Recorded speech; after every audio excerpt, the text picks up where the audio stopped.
Hello, and welcome to DieFall Presents Dragonlance, Shadow of the Dragon Queen. We have our group here, some new faces, some old faces, some very old faces. Craig, I'm looking at you. I'm so tired. Damn, that's cold, man. I'm pretty sure Craig is younger than I am. So I can make these jokes, right? That's how that works? That's fair. That sounds fair to me. At the top of this show, we're going to do some introductions to get all the cast here and introduced, but not do character introductions yet. We will do that in the course of the game. This will be my first foray into the Dragonlance setting in the world of Krynn, so please be patient with me while I try to learn everything I can about the vast histories of a new world. It's a lot. I'm doing my best, thank you.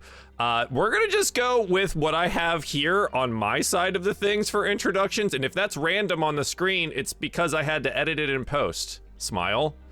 Dan, you're first. Please introduce yourself.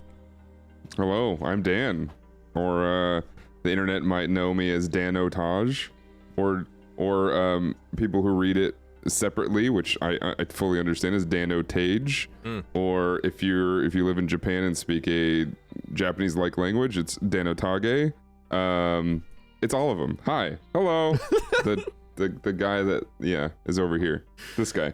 Yes, one of our Spelljammer crew has decided to join us in a new world as well. And speaking of Spelljammer crews, one that played Pine Sol. Kat, please introduce yourself. Hi, that's me. I'm Kat. I played your lovable, light-obsessed bug in Spase. So yeah, I'm really excited to be here. That's pretty much it. I'm Kat. Yeah. In a vastly different storyline, which we will come to see. Spelljammer was all very lighthearted and fun. This game may not have the same type of joy, but I'm sure light will be found in the darkness. Isn't that right, Craig, who I already made fun of? Can you introduce yourself, please, sir? No. I don't want anymore. I'm Craig. I've played in a couple different campaigns on Joel's channel, so if you've watched a bit on there, you may recognize me. But other than that, I've got nothing else to say. So there we go. Nothing else to say. No. Love it. Great. Connor, could you fill it out for him here in some introduction space? Sure thing. Hello everyone, my name's Connor, or you might know me as Merchant. I used to be relevant on the internet, and now I'm not, which is amazing. I've played D&D with Joel for a few years. I've played D&D with Craig for even longer, but I'm very excited to play with all of these lovely new faces, making friends, just like my mum told me to do. And that's about it, I think. Excellent. I'm sure your mom will be very proud that you've made some other nerdy friends.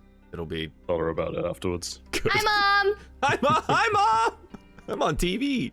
And last and certainly not least, Kayla, please introduce yourself. Hi, I'm Kayla, also known as Time Lord's Wife. You can find all my stuff at timelordswife.com. The only project I have going on right now is a different dragon game that I won't talk too much about because right now we're playing this dragon game, and that's what matters.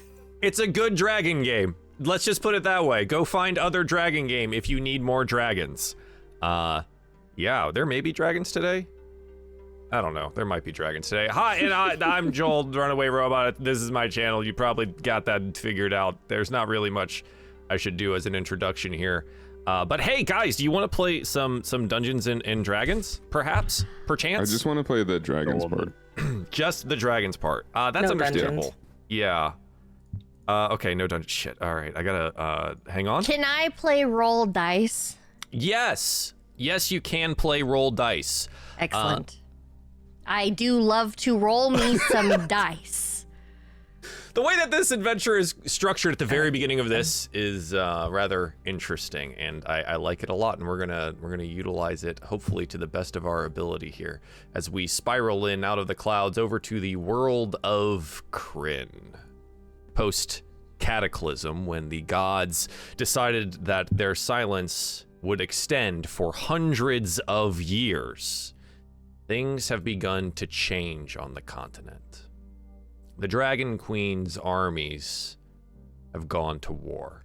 The conquest of Ansalon has begun. The eastern half of the continent has already fallen, and the Dragon army has tested its forces against isolated and fractious lands.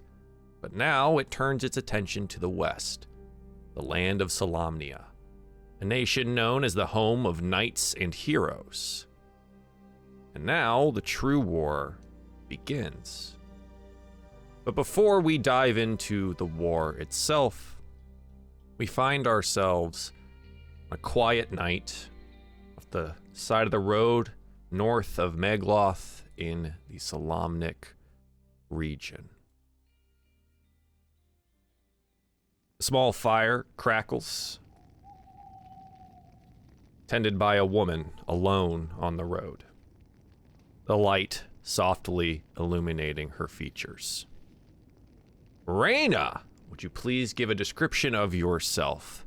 Who do we see here? In the light of the fire, would make out a tall, thin figure in heavy armor. There is a longsword at their side and a mace propped up against the log that they're sitting on. And there is a shield placed on their back. You can tell that their armor, even in this low light, has seen many battles. They sit there staring into the light of the flame, holding a locket that hangs around their neck, silver locket. They have brilliantly colored hair. It's pink and purple. A side is braided to keep it out of their face. Their ears are pointed, poking out from their long hair. And that is who you see sitting before you. It's been a long road, but only a few days further to Vogler. You're doing all of this travel as a favor, really, for the woman that you love. A sabbatical from your training in the Solamnic Order to travel all this way to a small fishing town outside on the edge of the Solamnic region. A man, a friend named Ispin Greenshield, has passed away. The letter arrived recently, and Demelza requested that you go. You knew him, a master of tall tales and kind words, at first as someone rivaling for Demelza's affections, but soon you realized he was someone you could trust, rely on, and call a friend. It will be good to be there for the funeral. You settle into your trance of rest, the world fading around you here as you take a small bit of time to actually rest for yourself. The trance is less peaceful than normal. You find yourselves just in the smoke and shadow of a battlefield, in the center of a forest clearing, clashing steel echoing from the thickets beyond. As you look around, you see piles of bodies covering the ground. One of the fallen clutches something against their chest. You're not sure what it is, but you feel the urge to reach for it. But before you can, the object glows and flashes with intense light. The fallen soldier's eyes snapping open into pools of silver. It snaps you out of the dream, out of your trance, and you find yourself in your camp, destroyed. Things scattered. The fire dashed. The ground around you trampled and in disarray. What would you like to do? Carefully taking in the scene around me, I think Raina would carefully pick up their objects, starting with weapons first, food next, making sure not to leave any trace. You find that your things form a trail. Food, clothing, discarded trinkets, your weapons, discarded, leading into the underbrush. Goes on for a few hundred feet.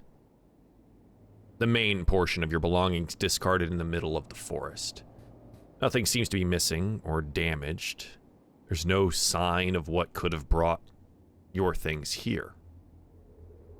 The very edge, the very end of this trail, you see that item from your dream, that amulet. You see it more clearly now, not shrouded in the haze of a dream. You feel drawn to it, and you can see it clearly for the first time, a silver triangle hanging on a silver chain, just from a low branch of a tree near your belongings. What would you like to do? Surveying the area around me, I just want to make sure that there are no footprints. If there are, note whether they are human or animal. It is up to you on whether or not you would like to roll investigation or survival. Heck, What are we good at? survival. Perfect. An 11. Fortunately, not very high, but you can't seem to tell, at least in the night, that there's any footprints at all around you. Perhaps maybe a rabbit or a deer, but nothing that would have trampled your things and tossed them into the forest for hundreds of feet. I'll go ahead and pick up my objects, leaving the triangle behind. Do not know what it is or where it came from. You feel a tug. The amulet hanging there, shining. Our camera watches as you begin to turn away from it. It shines and turns in the tree. A blast of energy from around it flattens the ground around. A pulse into the underbrush here, creating an unnatural clearing similar to the one in your dream. Looking about you, you can see that the cleared plants also reveal some ruins nearby. Crumbling stone structure in the undergrowth. The roof pierced by the trunk of an immense tree. The walls mostly intact. And a large empty door frame leads inside. A voice reaches out inside your head, but a whisper. Raina, come. Hello? No response. Carefully continuing on, weapon at the ready, longsword in hand. Actually, change that sword and board. Okay. Pulling out the shield Relieving, as well. Relieving the shield from my back. Longsword in hand, I'm going to proceed forward, shield up, sword resting on the fist, looking about towards the ruins. Okay. Moving towards the door, you find that the tree visible from the outside breaks through the ruins' marble floor and stretches through the collapsed ceiling. Around it, broken statues line the remaining walls, standing in crumbling alcoves. Most of them are crumbled and unrecognizable, but you get one or two. Some from your training in Solamnia. Kiri, Joyth, the Sword of Justice. Branchala, the Bardic King, but one that dominates all of them, unmarred by the passage of time and uncrumbled, vaguely glowing at the end of the room. A great platinum dragon, the glow coalescing around the statue here. The symbol, the thing you refused to touch, the triangle dangles from a claw of the dragon itself. Raina, approach. As soon as I see the pendant and the statues, divine sense immediately. Sure. You open up your senses to the things around you here. There's no beings in this room. There's no living creatures that divine sense would allow you to sense here. But you do get the sense that there is some great good in the room. It smells clean, like wind over a forested mountain, the edge of a waterfall. Feels calming, feels deep, but nothing evil here reaches your senses. Who are you? Make yourself known. The voice reaches out again, and you see, as the voice does, the symbol and the statue pulse in that glow. I am Paladine, the Platinum Dragon, the god of good, father to many other gods. Come, approach. As he says his name, instinctively, you'll see Raina reach for the locket around her neck. And taking a deep, shuddering breath, takes a step forward. Approach, child. Take the symbol. Rise to greater heights. Become my example of a soul reaching majesty and goodness. Evil walks this land, and a shadow approaches. It is time for the gods to break their silence. For but a moment, you watch as Raina releases the grasp on the locket, moving to reach for the pendant, the triangle, and then hesitates, looking up towards the statue. Why now? Why do the gods break their silence now? You say that there is evil about. There has been evil for millennia.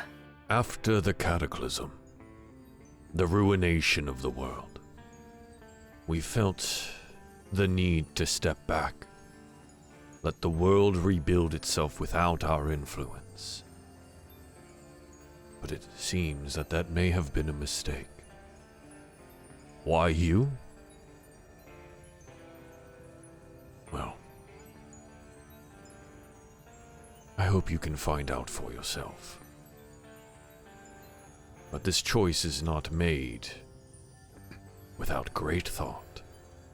After deep contemplation, Raina, before reaching for the pendant, will take up a position of kneeling in respect towards the statue, and says to Paladine, The amulet falls from the statue's claw, reaches your hand, and another pulsation from the statue, the glow vanishing, and around you, the temple vanishing as well. The structure falls away from your vision, and you're left once again in that clearing. But the one from before, next to your fire, still, somewhat glowing, the embers in the night. All of your belongings collected and organized, everything right where you left it. Just one difference. In your palm, the silver triangle. is it already on a chain? It is. You'll watch as Raina slips chain around her neck, placing it next to the pendant that already lay there, but this time, now gripping the triangle pendant so fiercely that it almost breaks skin, and continues staring into the firelight, contemplating exactly what just did. The camera watches Raina into the fire, and as we pull away, we find ourselves next to a different fire. One a little busier. One with significantly more people. A long train, a caravan, making its way along the road, setting up for camp here. A wagoner, Breck Townsend, human man balding with a patchy gray beard, calls out, "All right, we'll settle here for the night. Few days yet from Vogler, but we're making good time. Ah, you, Talenor, help me get these boxes down and circle up to make camp." A young elven man comes to help unpack the merchant's wagon, hitch the horses for the evening. And our camera finally sees him for the first time. Talenor, who do we see? What do you look like? So you see Talenor Greymoon, who's a young elvish man just entering adulthood. He wears very well-tailored blue and silver-threaded tunic and trousers, but you can tell that they maybe need a wash. They're a little run down and threadbare around the knees and elbows, but He seems to be keeping a fairly large stuffed backpack on him at all times as he's helping clearing up the boxes and whatnot. And as you get a better look at him, you realize that he's, other than that, quite plainly dressed. He does have a silver signet ring that bears the shape of a crescent moon on, but other than that, you can tell that he's definitely well dressed, but maybe been through some rough time. You begin to help. Caravans being unpacked here. Your thoughts turn to the letter. Your excuse to leave from Sylvanost those months ago, and now you're almost there. The end of your journey. Perhaps. There's certainly no home to return to. You'd heard of Ispin, never knew him. Your father loved bragging about some of the more impressive clients he'd had, and had heard secondhand tales of the dashing human adventurer who came to Sylvanesti. Between the letter and your father's name, you've come very, very far indeed. Lost in your thoughts, you almost forget what night it is. Somewhat hard to tell as the clouds begin making their way overhead, a rain threatening here at the edge of the camp by the waterside of the river. It's the night of the Eye. The Eye is, well, every year and a half. The moons of Krynn align in this event known as the Night of the Eye. It's a night of magic, portents, of meaning. You look up and see that the moons are just aligning now. And underneath them, you spot it. You think you recognize the building. A spire. Broken, but large. A barb reaching up into the sky. Just as it's named. The Barb. Built before the cataclysm by the mages of high sorcery. Its intended purpose, some lost to time, but is a place of great import for the mages. It seems to have this ability to move around. Maybe the magic of the night has brought it here. This jagged, half-ruined spire of gray stone. Many who aspire to become mages of high sorcery have gone there to prove their magical proficiency.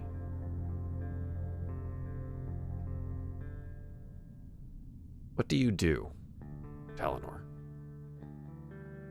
Talenor would, with sort of slightly sweaty palms at this point, I'd swing the backpack off my back and open it up and have a rummage in it towards the bottom, and just make sure that I've still got my initiate's robes on me.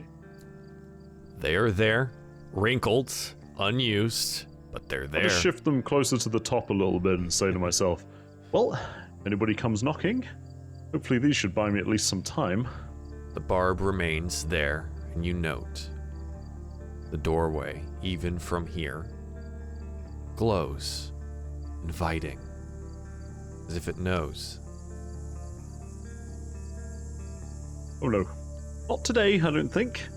Perhaps there's more boxes that need shifting, I think, and I'm going to hop back into the wagon rapidly and start, shifting things around. Just moving things places to places. Yeah, absolutely. Doing absolutely nothing of import whatsoever, but moving plenty of stuff. The wagon leader, Breck, calls out for you. Talenor! Go help them. They can't seem to get the horses straightened out. Go! It's starting to rain. Oh, horses. Yes, okay. All right, Breck. Tell me, Breck, how many days to Vogler again? Oh, I don't know. Shorter side of a week, I think. Oh, okay. I was hoping you'd say the shorter side of a day, but I suppose that'll do. I'll head over to help with the horses. Yeah. You go over there, and they do seem to be having some trouble. The horses not enjoying the Night of the Eye here. Go ahead and roll me an animal handling check. You play to my strengths, Joel. That's a 4. That is a beautiful 4. Yeah, you don't help very much And you do get nipped a little bit by one of the horses as you try to get them staked out for the night. Another job well done, I suppose. Turn back to where the barb was, as if it read your reticence. It's gone. One less thing to worry about. One less thing. You get things settled down. The night is rainy, but fortunately, sleeping underneath the caravan provides some dry ground and some cover from the rain. Wake up the next day and the rain continues along your road. For days after. Until eventually you can see the small town of Vogler on the horizon. Our camera again pulls back, the rain fading away, and we find ourselves deep into the forest. The winds whipping around the Estwild forest side, south of Vogler and across the river. Daylight mottled through the trees reaches the dirt road winding through the Estwild province. And a long road. Just the two of you, traveling together after years of being apart. Our camera comes down through the trees. We see the first of our siblings. Ravenna, give me a description, please. Ravenna is a very tall and muscular, one would like to say orc, but she's more goblin, and she has very light, sickly green skin covered in all manner of makeshift scars and gnashes, and her hair is extremely unkempt. It's like a rat's nest, black and wild in the wind. And her eyes are a light, piercing gray. She wears leathers of, I want to say, different tones. Nothing is matching. It's all more for a more necessary purpose than it is to be fashionable. However, it's covered in almost equally as many scratches and gnashes as she has on her arms. Tattered cloths and some furs that have definitely seen better days. Our camera looks over Ravenna's shoulder to see her brother.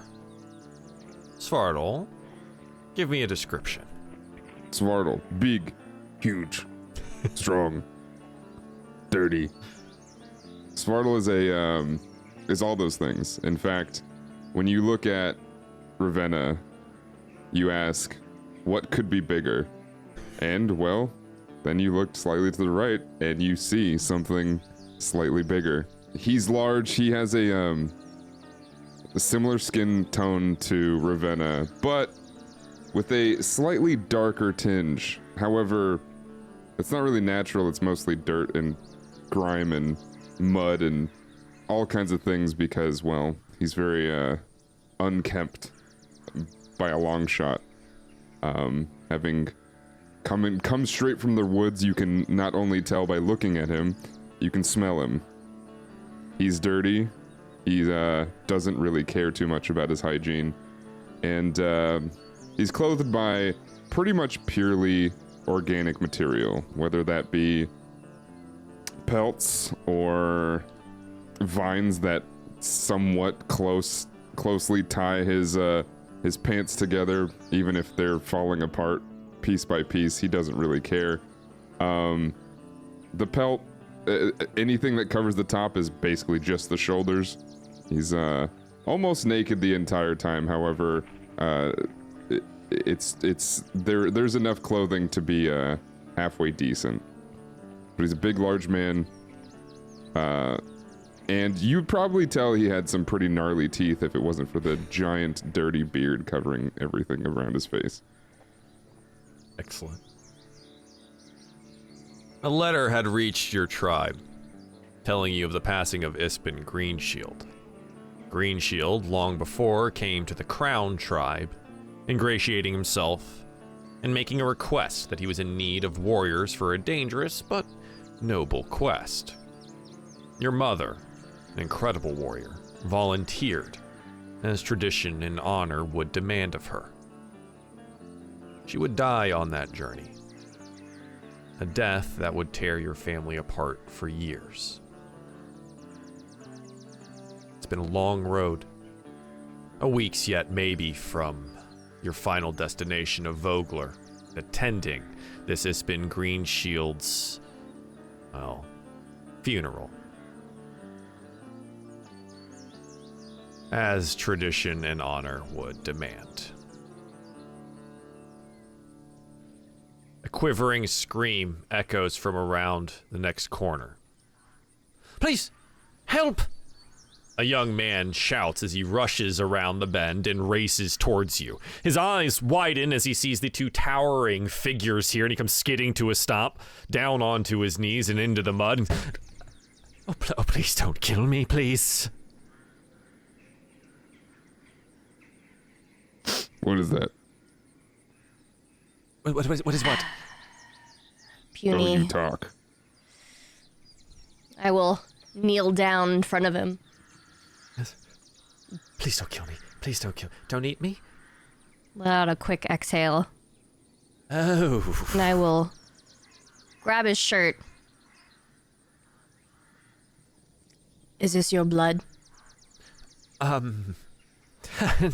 No, it is not. It was some of my friends. A group of soldiers I was hired by to travel with, care for some horses. I used to work at a nearby farm.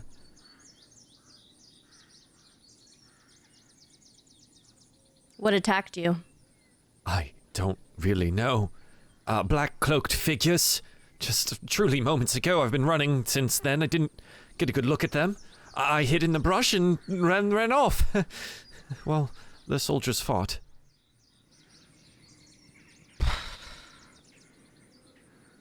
Please. What's he saying? Please, you're very He says big that- and strong. Perhaps you can help them.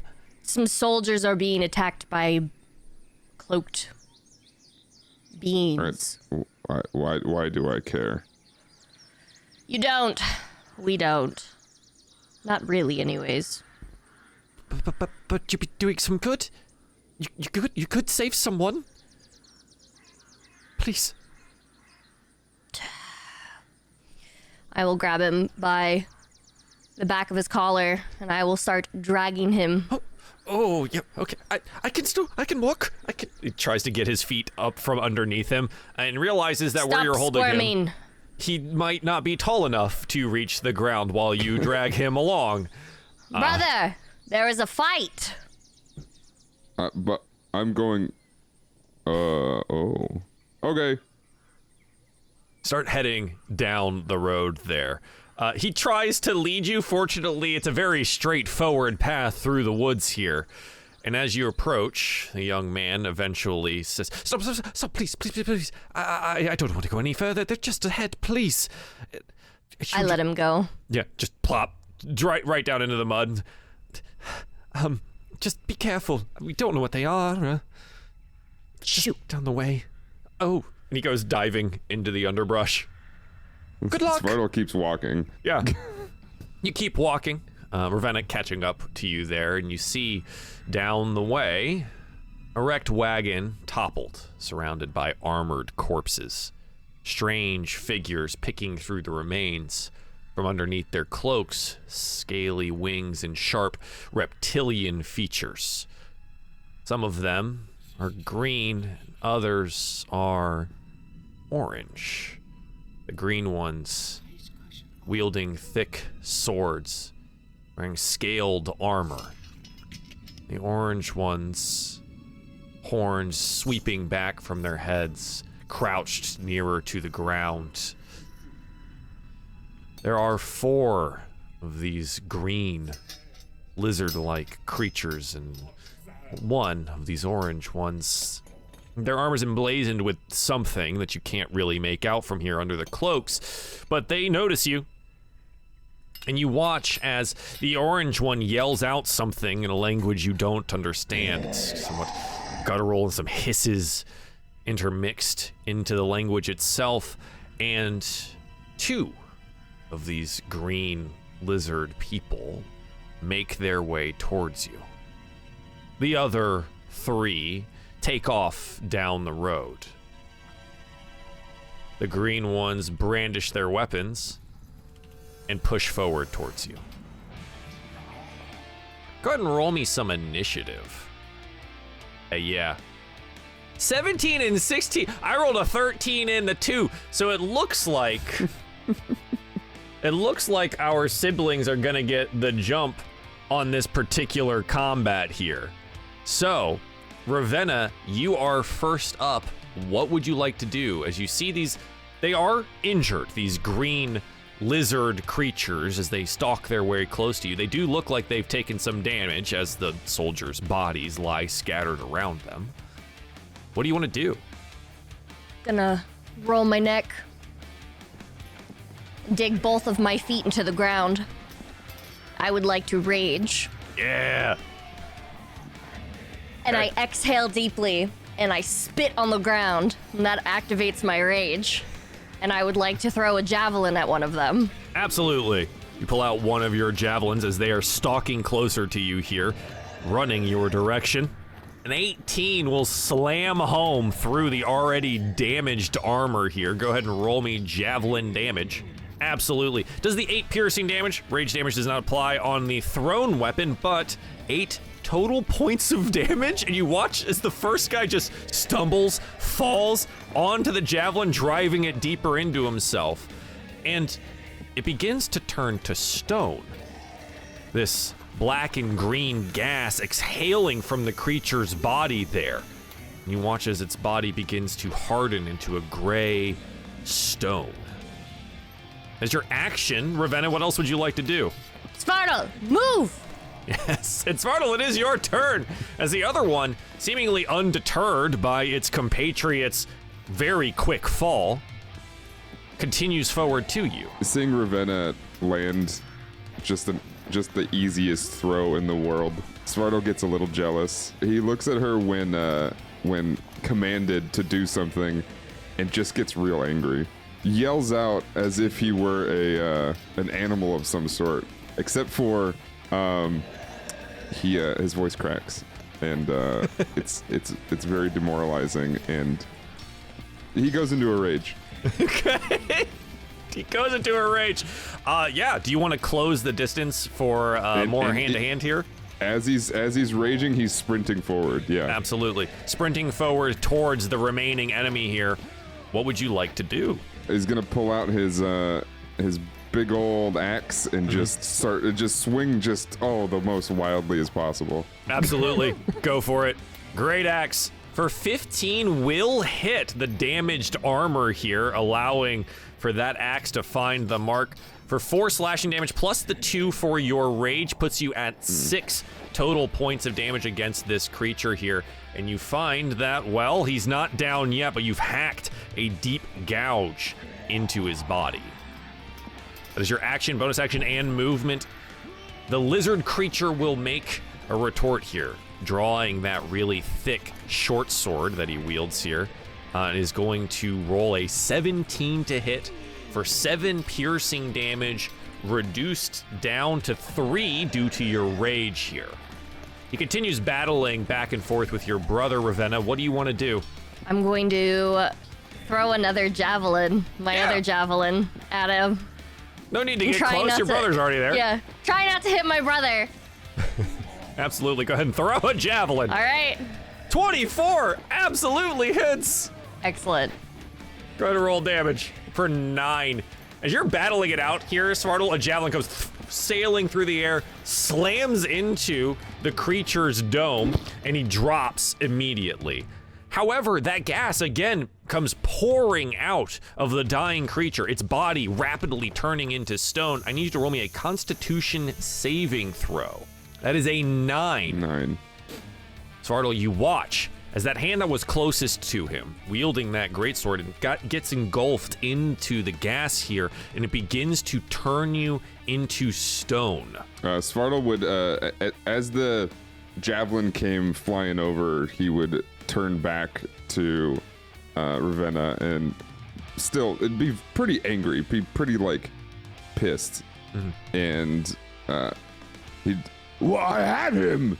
And then all of a sudden, as he's like shrugging his arms and his axe in his hand, he starts to notice the rocks or whatever, his skin changing. Very and his stiff arm right now. Yeah, absolutely. Yeah. Finally noticing it, you get to focus on it a little bit more here. Roll me another Constitution saving throw as you watch it begin to start spreading up your arm. 8. An 8. It pulls higher and higher, and you start to realize that your left arm does not move. The creature in front of you that has been felled by your sister, fully encompassed in this stone now. Ravenna, what do you want to do? I'm going to tackle him to move him away. Yeah, you get away from the gas. Like, get away from it. Yeah, I'm gonna just like, I'm just like this, like, move, and he's not moving. Just looking at his arm, going, ah! And so I run over and I try to like tackle him away, to move him away from the gas. Sure.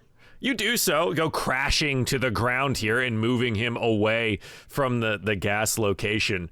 You do watch as the creature itself fully engulfed in the stone now, the gas dissipating around him.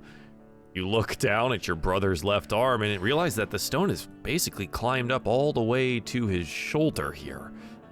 I need another Constitution saving throw from Svartal. 13. That'll be enough. You're able to kind of like break the stone from inside, utilizing your rather prodigious muscles, and free yourself of that there.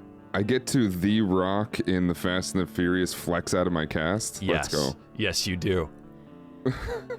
And as the stone crumbles to the ground, you note that both of the lizard creatures crumble as well.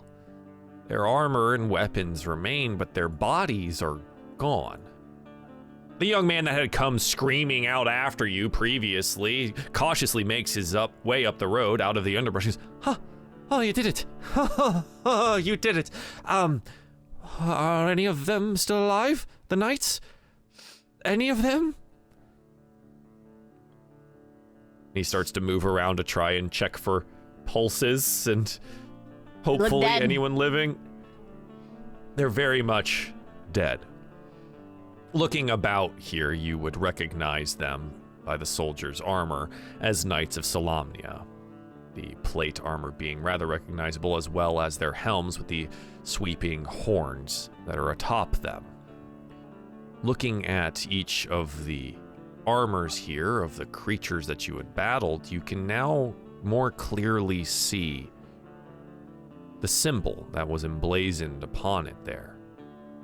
A spiral outwards, looking like claws. The base of the claws at the center, each of them spiraling out much like a fan.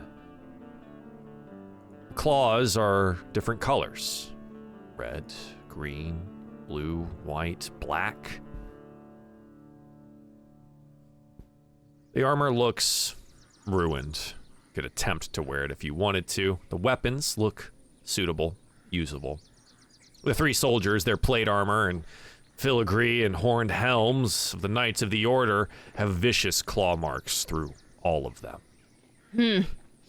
Among the wreckage, though, there are 3 more long swords, 8 days of food and water, meaning you don't have to go hunt, and about 40 gold pieces. I'll take the gold.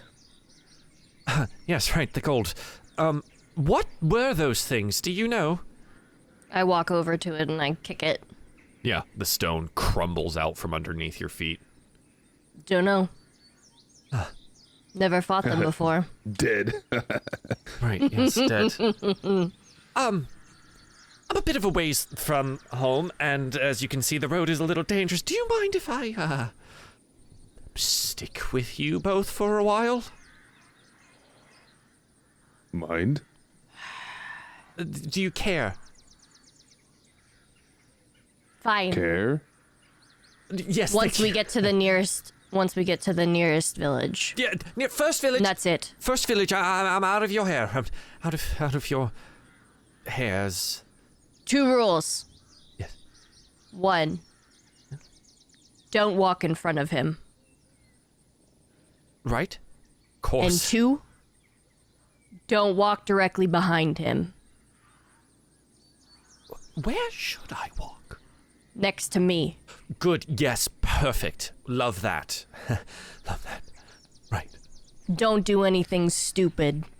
Wouldn't dream of it. My name's Reese, by the way. I don't care.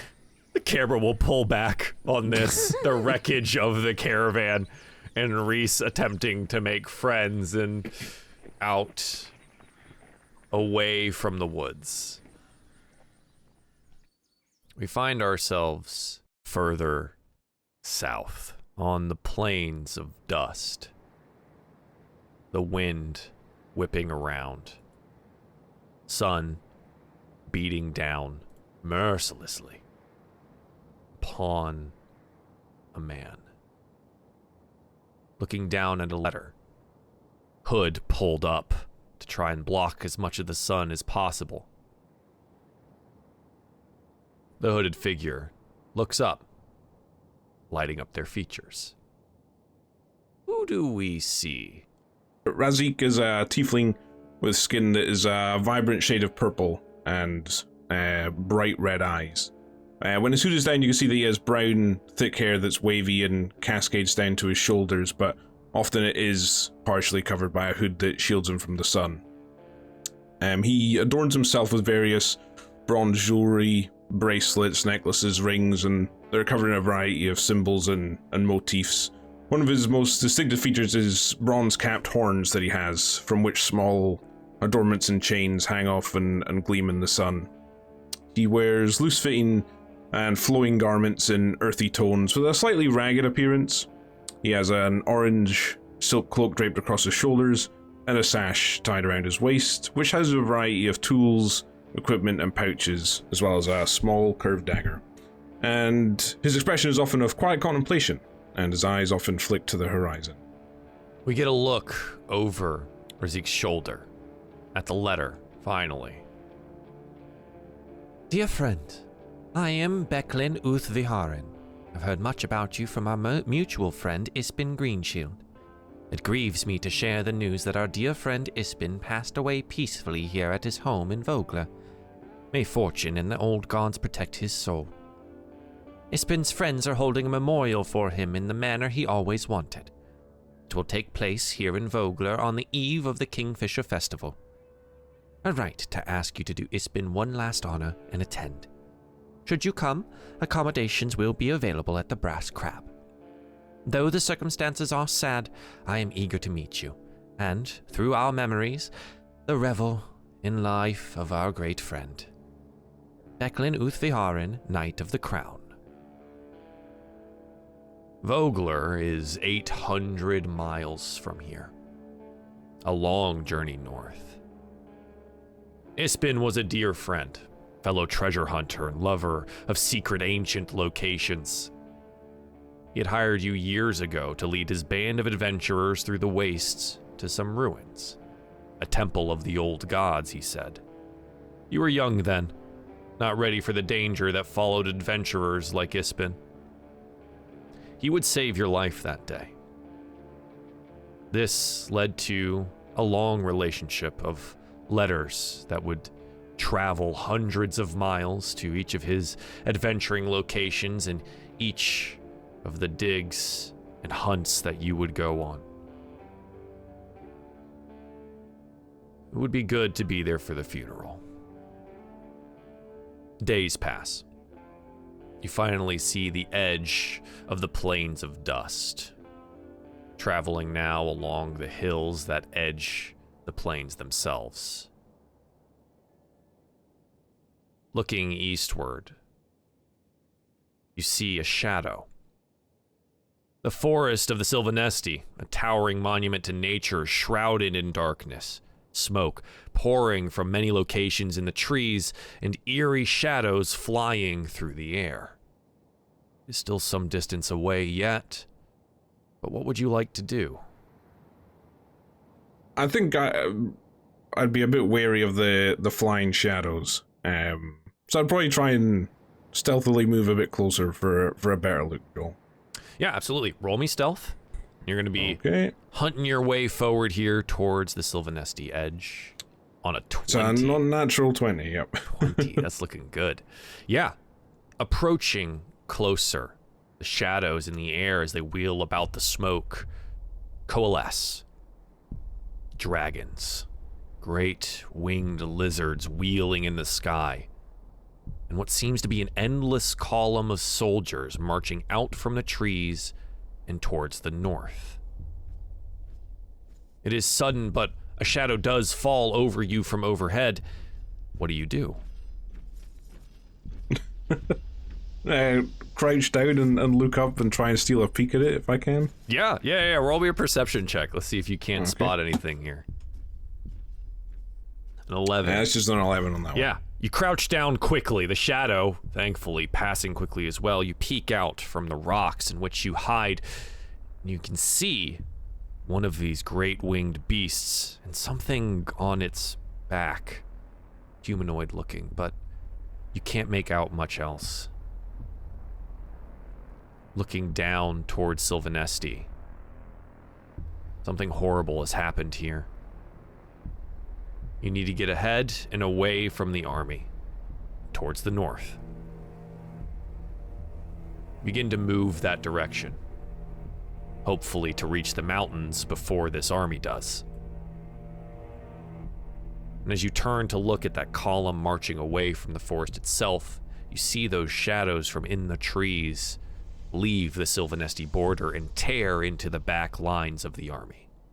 There's a scramble, a struggle, but you watch as this column turns and takes battle formations back towards whatever is coming out of the forest itself. They don't look like elves. They don't look like elves at all. It buys you time, however, into the mountains, moving north. Only 600 more miles to go until Vogler.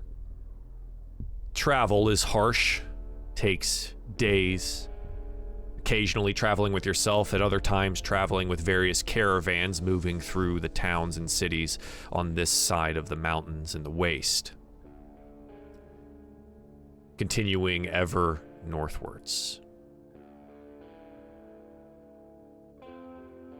Fortunately, it seems they've given you enough time to actually get here. Weeks pass on your travel to Vogler. All for a funeral. We finally see Razik at the edge of a road, watching a caravan heading into a small village, resting at the foot of a partially built bridge on the Vingard River. Fishers, lumberers, hunters, and farmers living here peacefully. And that is where we'll take a break. We will head into Vogler after a brief little break here. And our funeral of our dear friend Ispin. We will be right back.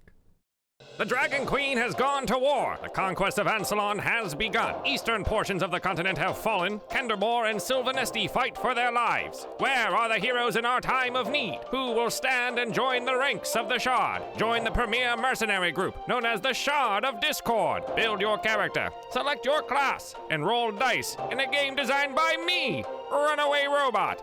Scout, build, craft, and fight your way to victory during live stream game crises that directly affect the DieFall show Dragonlance, Shadow of the Dragon Queen.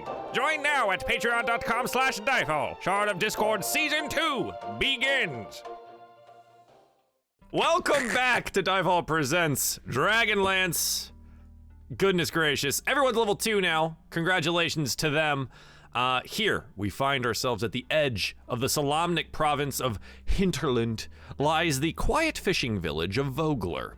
Home to humans, Kender, and hill dwarves, Vogler is the last stop on the road to nowhere. To the village north, scattered woods and shady brooks give way to the deadly Badlands, known as the Northern Wastes. Across the Vingard River to the south stretches a land of grim legends and opportunity, the province of Nightland, whose nearby port, Kalaman, welcomes traders from long-forgotten lands. The fishing village of Vogler clings to a spit of land reaching into the Vingard River. Wooded cliffs overlook the community, and the only path from the north descends past the ivy-covered remnants of a crumbling stone keep. The village's modest wooden buildings cluster around a quaint central circle and along the riverbank. Jutting into the river, out of place and seemingly out of time, stands an incomplete stone bridge of incredible artisanship. The structure clearly dates back to before the Cataclysm, eclipsing its modern piers in size and sturdiness. The bridge crosses less than half the river's width before giving way to a series of ropes and tethered rafts serving as ferries. On the river itself, dozens of small boats drift along the slow, murky waters as the fishers of Vogler ply their trade. Our camera comes down to the entrance, the river gate, down from High Hill, to a hooded tiefling man making his way into town. As you move in here, Razik, to the town itself, where would you want to go first? Immediately to the Brass Crab, where the inn and your stay would be? Would you look for respite elsewhere, a drink maybe, or perhaps wander the village itself? No, I think I would look for the inn. I'd probably, I don't know if there's a guard at the gate or someone. There would be a couple of direction. guards at the gate, in addition to those that you saw coming in. There is apparently also a rather large mercenary company out on the High Hill Road here, stationed further away. They don't seem to be, aggressive in any manner, and they seem to be just stopped here at the village and, enjoying their time. But there are 2 guards at the river gate. The gates are open. Things seem peaceful here, and no one really questions or bats an eye at a hooded figure moving into town. Okay, well, I'll walk up to one of the guards and say, good day. Could you tell me where I'd find the Brown Crab Inn? I think you're looking for the Brass Crab. He's wearing a bit of Right. a bucketish helm, some chainmail, and a rather simple tabard over the top of it there. He's, aye, to the south then. It looks almost exactly like a crab. Just keep heading towards the water and you'll find it. Thanks. What's with the soldiers camped out front? A mercenary camp. They're led by Captain Rirmir, or Cudgel. She's pretty nice, honestly. They're here for, Ispin's funeral. Ispin was a man that used to live here a long time ago, and he's a bit of a hero around these parts, and so there's a funeral happening. And That's why I'm here, actually. I didn't realize he was so well known enough to invite a whole army to his funeral. there's a lot of people in town, actually. It seems that Greenshield had a lot of friends around the world. Well, fair enough. Well, I'll maybe wait to the end then. Thank you. Aye. Yeah, and he'll, gesture you onwards and point you down the road. And yeah, and it's just an easy trot from the river gate down towards the district and the Brass Crab itself. We continue following here, our hooded mans. The Brass Crab is a modest single-story inn on the village wharf. The exterior vaguely resembles its namesake. As you approach the door and enter in here, you note that, yeah, it's busy. And full of people that perhaps would be better suited to out of this tiny little town. It looks like the proprietor is having a heck of a time keeping up with all of the new entrants here. An Ergothian woman named Yalma is moving about rather swiftly inside here, taking orders and running drinks and running food as well. And she sees you enter. She says, I'll be with you in a moment to find a seat anywhere you can. Well, actually, I'm looking for someone, and I guess I'd check the letter. I can't remember what the name of the individual It's Wow, total I refrain. hand you a letter. Declan Vaharen. I'm just There you go, role playing. kill him I'm once. role playing. You pull out the letter to find Becklin, and you say that you need to find Becklin Viharin. She goes, "Oh, she'll be back in a bit. She'll be back in a bit. She went up to visit the mercenary camp. She'll be back soon, and we'll start the festivities, the funeral. Either way, just get yourself a drink, maybe, and sit down." All right. Thank you. So I'll walk to the bar and patiently await service. Yeah, you note it may be a while, and that some of the locals have started to just help themselves to the drinks behind the bar and placing coin on the other side for paying, of the drinks. They're just pouring it themselves. Okay. Well, I would. That's what I would follow suit then and find a seat if there's one available. If not, I'll just do that awkward sort of half lean against the wall and try and look like You I fit in. scan the room. One wall of the circular common room features a faded mural of two enormous crabs locked in combat, inlaid with brass detail. Continuing around, however, you see, two very curious individuals. And the only reason that they would be considered curious is that their size? They're like twice the size of anyone in the room itself. And also, they seem to be wearing mostly hides and leathers and furs, rather than what looks to be the customary common clothes of the room, or in some cases, Solamnic order, armors and things like that. Maybe Ispin had some popularity. You look about the room and you see that the only open seat is at their table. Well, I guess Razik will swallow heavily and make his way over and introduce himself and say, "Hello, do you mind if I sit down?" The silence is deafening as the two large forms observe the man approach at their table. All right, then I'll leave you to it. I'll just walk over back to the wall then. Go sit by the wall. Across the room, Talenor is sitting in a corner here, kind of pushed up against the side. You watch as this tiefling man makes his way over to the one open seat and is rebuffed with silence. You've seen many people try to go and take that chair, and each of them have been turned away by the stoic silence of the giant figures. I'm quite happy in my corner. Nice. I think more people should learn from me. I'll sit and quietly sip my drink in a corner, attempting to make no eye contact. I have no idea who anyone here is. Yeah. And I'm going to act as though that's the case. Mm-hmm. Yeah, just like, oh, yes, I belong here, probably. Yeah. Or anyone who's asked, I've told them Gwyn's my first name because I'm worried that my room will get cancelled otherwise. Absolutely.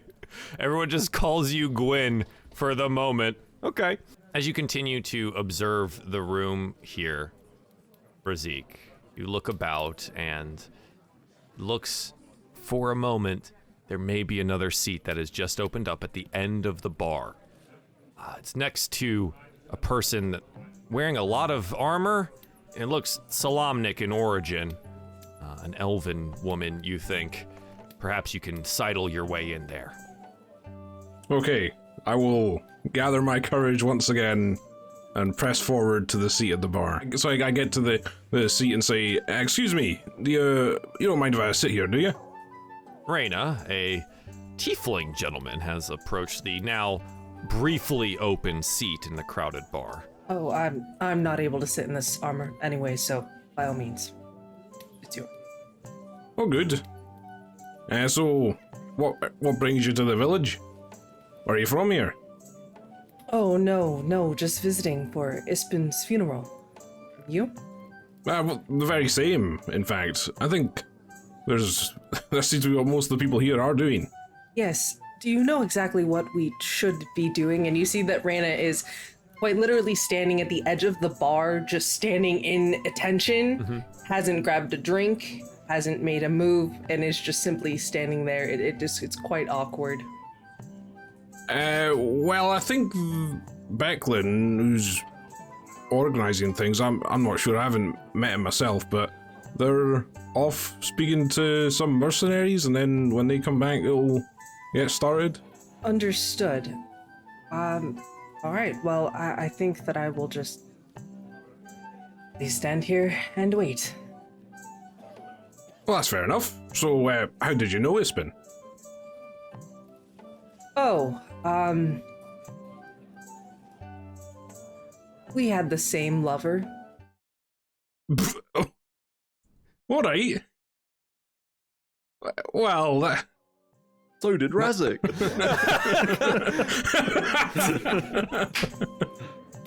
well, that's interesting.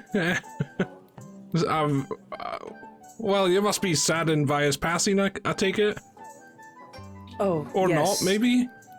No, extremely grieved. We were close friends. In fact, that's actually how we became friends, is we slept with the same woman. Now that I say it out loud, I realize how interesting this relationship was, but believe you me, he was a very dear friend of mine, and that is why I've come to pay my respects.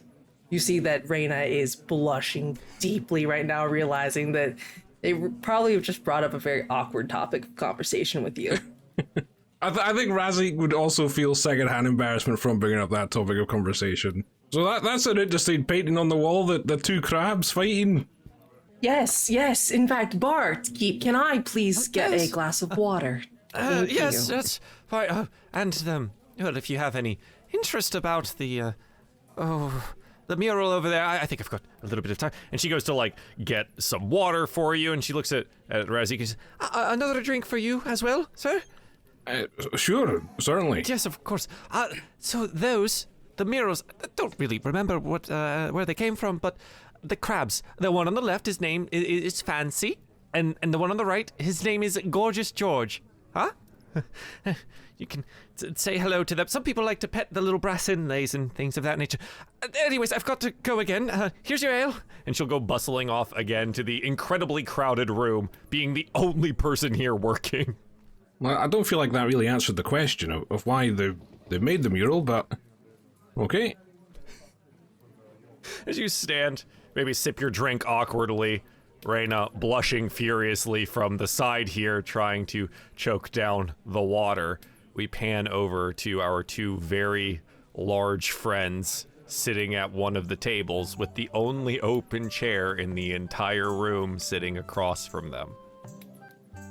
Another one of these locals, a fisherman, will come up and say, do you mind if I take this chair for me and my mates over here?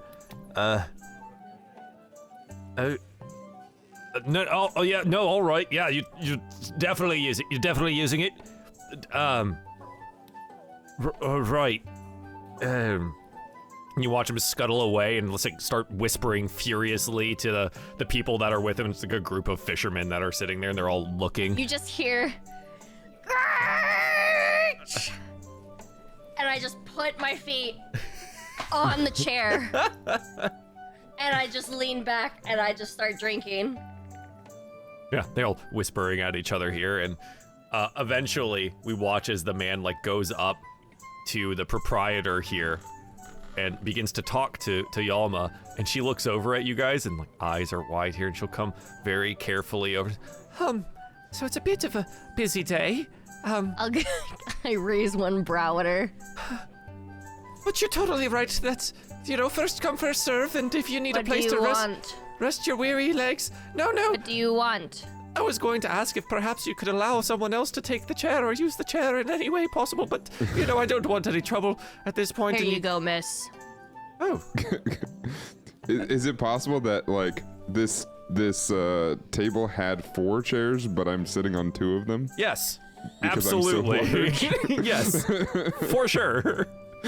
And she looks at you taking up 2 of them and goes, I think you probably need both of those. And she'll take the chair gently and quietly and as quickly away as possible from there. Before she does, I hold it.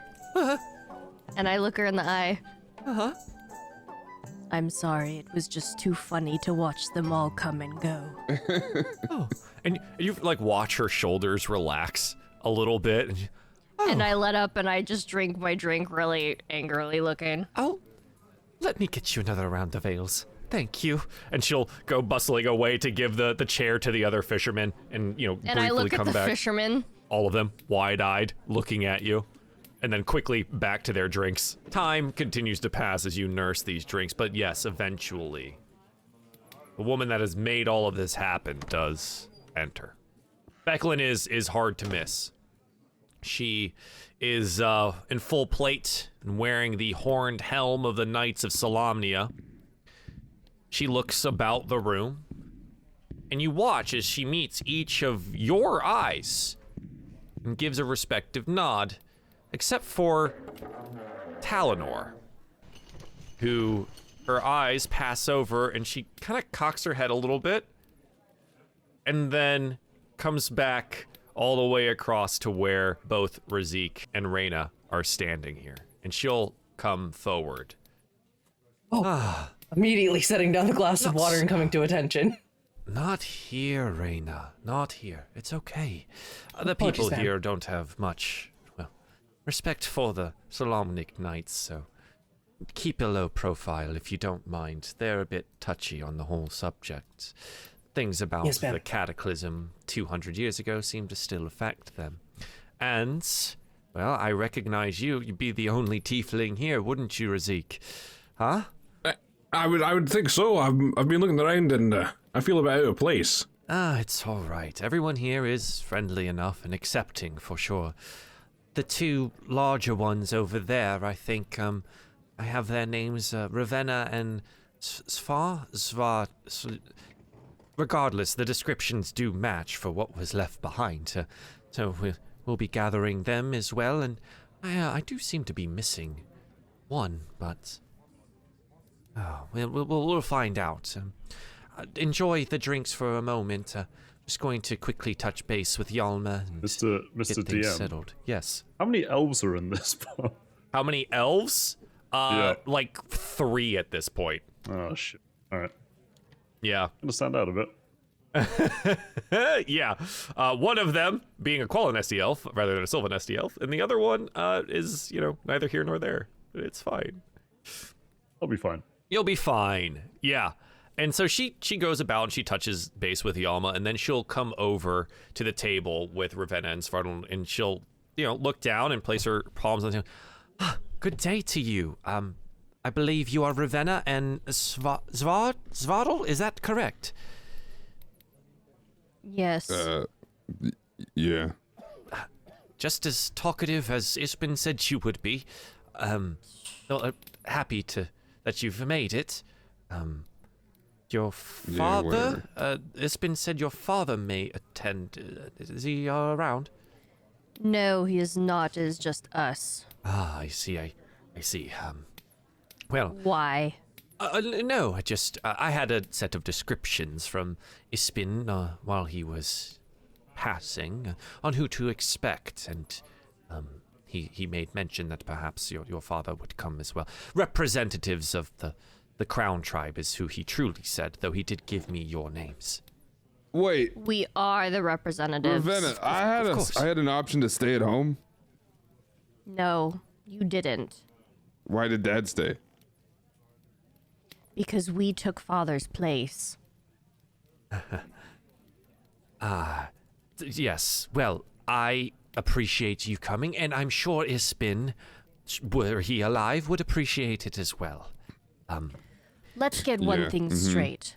Yes, We are here to represent our tribe. right. We are not truly here to pay our respects. We are only doing this because it is honorable and it is tradition. Yeah, what That are we man- gonna get killed too? Yeah, that man took our mother. Right. No, you're totally right. I just appreciate you making the effort in your travel to arrive here. I don't know the details of many of the things. Ispin was fond of stories, but I'm sure he didn't tell me all of them.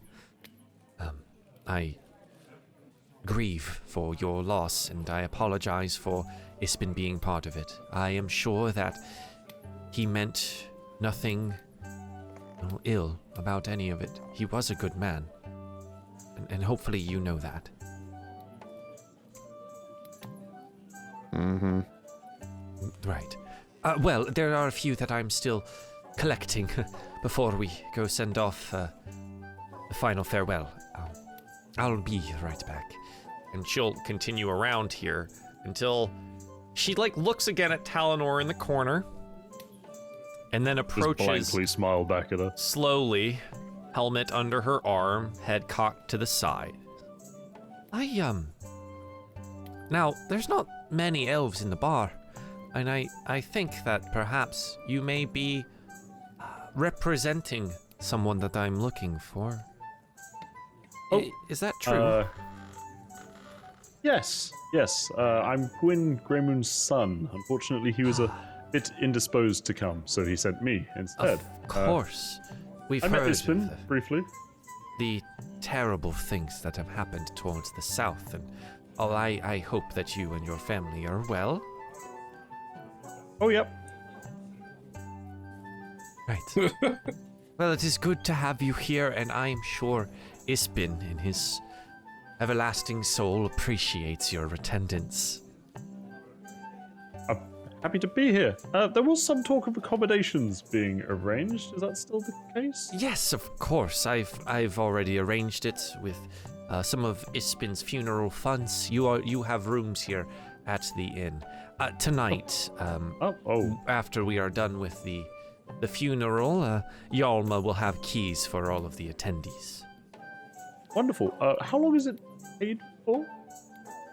Oh, This is a long journey. I'd like to rest a bit.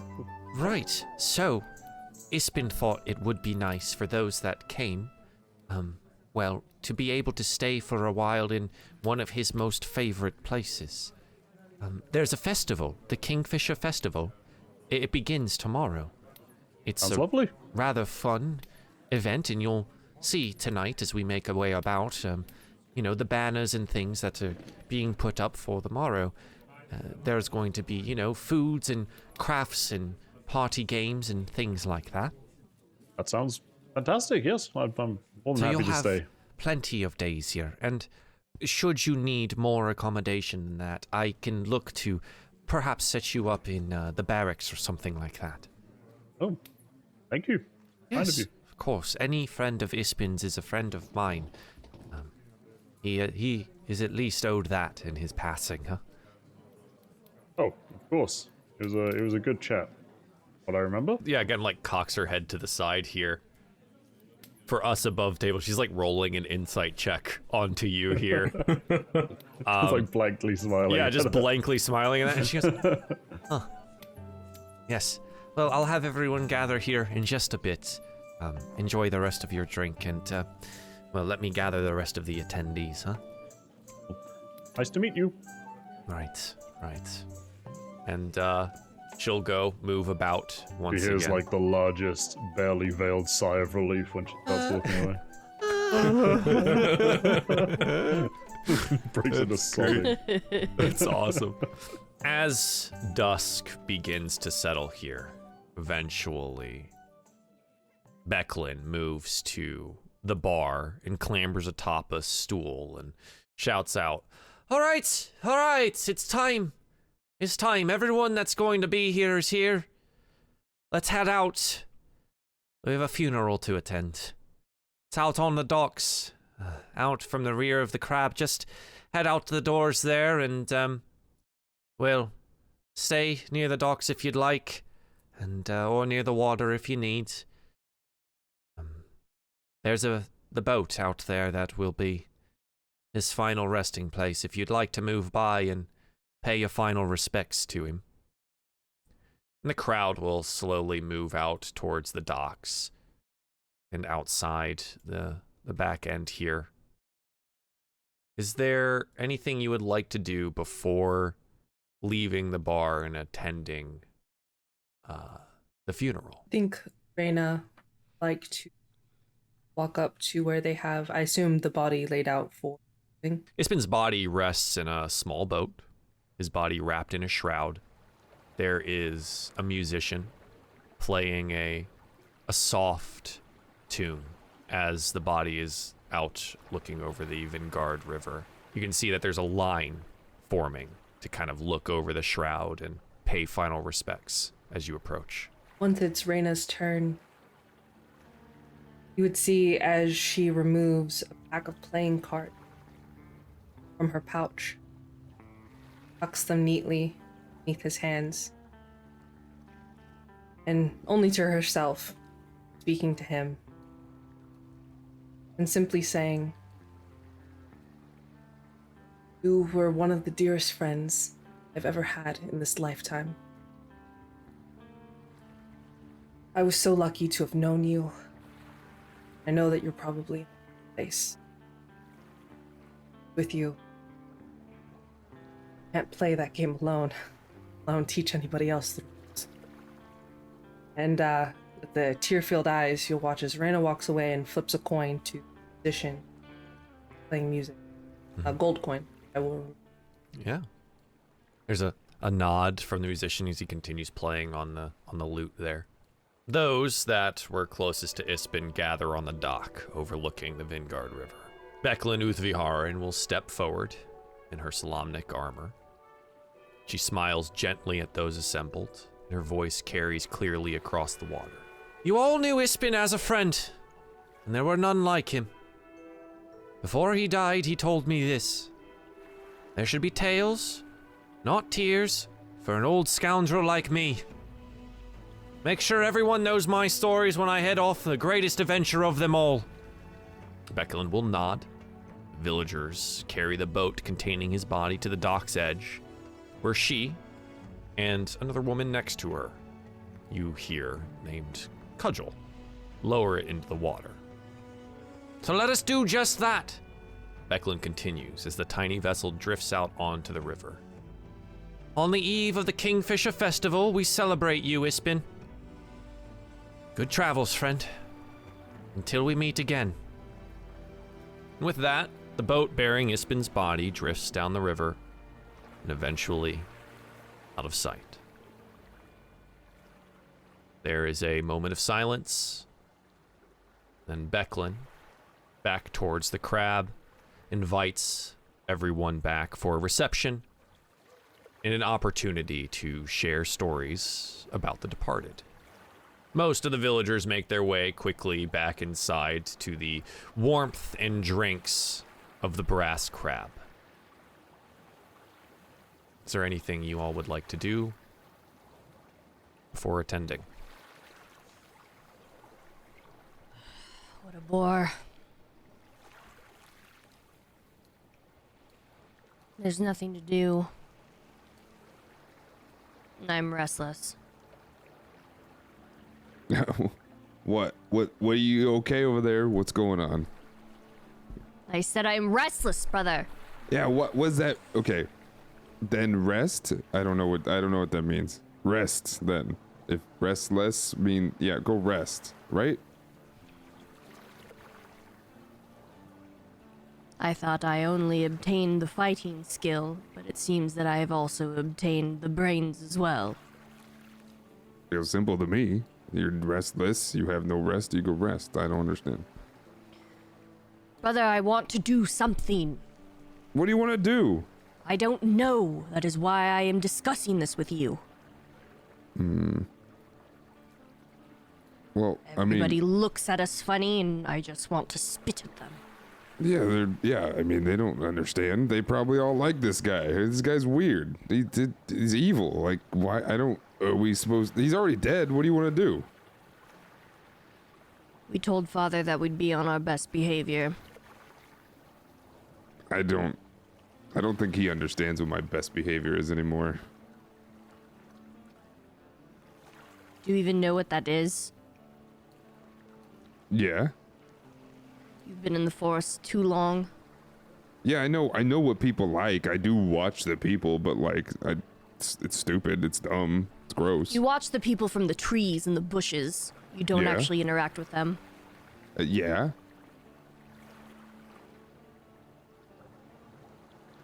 They're weird. They smell. Like, this place is gross. I don't know why. How long do we have to stay here for? Until we pay our respects to that man. Yeah, I mean, you know. All right, but I am not gonna have fun.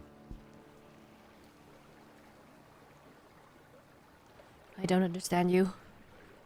I'm getting some food. Save my seat. I'm going to go up to the counter. Yalma is hastily trying to give people food.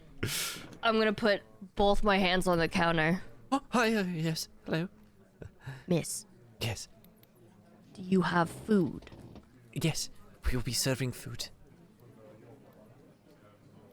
Oh, now, yes. Of course, yes. So here's she hands you a plate, and it's called buffet style. So you just gotta go and serve yourself down there. You see where we've got all of the things, And we just go over there and you put as much as you want on your plate. yes. There's Thank you. some meats and some veggies, plenty of breads, lots of fish. Yes, and then Thank you. you can come back and grab a nail. Brother, there's food this way. A lot of people shy back and away from you. As you both approach the buffet line, everyone just gets out of the way. For He you to doesn't go. respond. Zvarl doesn't respond. You don't even really see him. All you hear is the moving of table and stomp, stomp, stomp as he walks forward. Perfect. They say we just take I mean, I was going to anyway. as you would. Wait, what is this? What do they have? I don't know. The woman handed me this thing. Is it a cover? I set it on the table, and I look, and is there a specific spread area for like just the meat? Like, is there like on tray, like different trays and stuff like Yes, there are like different trays on this table with different things on them. Whole I will- fishes as well. that? Take a fish, and I will throw it on one of the like meat platters. And then I will take some rolls with my, like a handful of rolls, and I will stuff them on there, and I will just take the big plate of meat, and I will walk my way back to the table. Okay, excellent. I do it silently. Just go back to everyone. Just eyes watching. As our Svarl actually doesn't grab any meat. It's all vegetables. all veggies. Oh, Yeah. good for him. Good for him. As we watch our two large siblings maneuver about, from here, Talenor, post brief funeral and send off, what would you be doing? I think I'd sort of just still be, well, for one, I'd be ravenously hungry, so I'd probably help myself to some of the buffet food. But other than that, I think I'd just be trying to scope everyone out, because a lot of the people I see seem quite earnest. There's definitely some characters, and after sort of, a light grilling earlier, I'd be somewhat wary as to see if anybody else was keeping an eye on me. Yeah, roll me a perception check. Yeah. Oh, good. Yeah, we love these. That's a 3. That is a 3. You're looking. I am rolling a d6 today. Just so everyone knows. Yeah. Yeah, as you kind of like look around to see if anyone may be paying more attention to you than you would like, you're actually immediately bumped by what looks to be a dwarven woman, the one that was helping during the funeral there. You think you heard her name is Cudgel? She's very well armed and armored. She has this like tied back brown hair here. She looks at you and she smiles. Oh, hey there. What are you doing here, Scrawny? Don't recognize you. Hello. Yes, I'm here on behalf of my father, who knew him. Yeah, just trying to sneak past to get some food, really. So I'll be off, I suppose. Now, I know most of the people that, old man Ispin met over the years. I adventured with him. Becklin and Ispin and I and all that. I know most of the people that were going to be here. But you, I don't know. Who You are ever you? go to Sylvanesti with him? Did I ever? Well, once or twice, I think. Oh. Well, I'm from Colonesti, so that's a shame. Anyway, I'll go get some food. Just like desperately trying to sidle away while maintaining eye contact. I've never met you before in my life. Over here next to me. Just like standing over there. Who? And she'll sit there and smile, eyebrows raising, and like you have to push against her rather stocky form to get by. Just hang on, hang on. Good thing I'm scrawny. Let me just squeeze through. Yeah, absolutely. Okay. Looking about again as you squeeze by to go get more food and realizing most of it is gone at this point, you have to kind of like pick through it. Good. Like, oof. All right. Yes. We pan on over to find Razik post-funeral. What would you be doing? I think Razik would actually be trying to talk with the locals and ingrain himself a little bit, and I think he'd be curious about the funeral rite itself. So you push them out into the river in a boat. Yeah, we push them out into the river, and they go sailing off on down the way, and eventually they'll be the boat rises up into the heavens where the old gods will claim them. It rises up. All right, it flies up into the air. Yeah, but after it's gone, so we can't see it. Oh, of course. Mm-hmm. Is there, they don't wash ashore or anything like that, or? Well, how would they wash ashore if they're flying? You're right. Of course. Silly me. Another dude bumps into him who's clearly had way too much to drink. Oh, they don't fly up in the air. They go under the water and just become one with the river altogether. Oh, okay. Yes. Well, okay. So, when did this tradition start? Have you just always done it that way? As long as we've been alive, it's been the tradition of Vogler that we become one with the river. When we die, when we pass the other side. Life is so fleeting. Life is so fleeting. Live your best life, young man. He touches like the horns on your hands. Oh, those are real. I thought you maybe be up in a costume. Yeah, they are. No, I'm not in a costume. I'm just not from here. All right. No, just live your life, young man, to the fullest, until you too become one with the river. Okay, you too. You too. I'll get up from that table. Just like get up and move. Looking about the room, you see it's like, all right, people seem to be kind of gathering around here. It looks like some chairs and things have been set up in a bit of a half circle around the centralized fireplace, and it's getting a bit settled for what seems to be some kind of activity. Who knows at this point? And maybe you want to take part and maybe you don't. The camera pans around once again here. We find Raina. Raina, what are you doing? Raina, this entire time has been standing in the corner. Specifically, the corner facing the door. And just being ever vigilant with her glass of water. Roll me a perception check. Below the table, she's just so socially awkward. She's not quite sure where to go or what to do. Meanwhile, it looks like she is, just staring at everybody like, who are you? Why are you here? Yes. An 18. Nice. Observing the room, you see that there's actually just like one person that seems to also be keeping to the edges. The other elf. There are 3 elves here. One is a young man that you've seen kind of try and get out and away from people a couple of times. But another, much more curiously, is a blue-skinned elf. You've overheard a couple of times people saying that her name is Leara. She's kept to the fringes of the reception here most of the day. She was here before you got here, but you don't know much about her.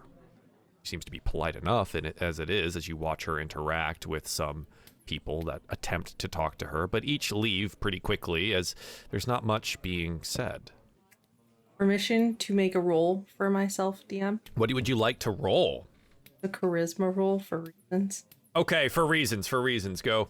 As a 11 charisma save. All right, butterflies in my stomach with my glass of water. Raina is going to, Raina's going to do it. After a lot of pep talk in that little lonely corner of hers, she's going to approach this individual.